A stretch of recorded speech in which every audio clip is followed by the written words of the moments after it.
Hello friend, আজকে ইতু পুজোর ৩-৪ দিন পরে আমি ভিডিও দিচ্ছি। সো তোমাদের কার কার বাড়িতে ইতু পুজো হয় অবশ্যই কিন্তু কমেন্ট করে জানিও। আমাদের কিন্তু ইতু পুজো বলে, তোমাদের কী পুজো বলে অবশ্যই কিন্তু কমেন্ট করে জানিও।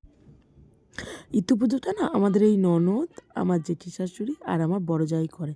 আমরা কিন্তু কেউ করি না, কারণ আমি বিয়ের প্রথম দিয়ে এসে কোনোদিনও করিনি। আমার জেঠিমাই এই যে আমার ননদকে দেখছো, এই ননদ অনেক ছোট্টবেলা থেকে ইতু পুজো করে।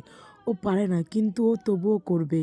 ওর একটা যায় না জেদ না ভালোবাসা, কিন্তু ও যে কোনো পুজো, সব ধরনের পুজোই অনেক ছোটোবেলা থেকে করে। এই যে মাঝখানে আমার একটা ভাগনা দেখছো, সারাক্ষণ কুবতলব।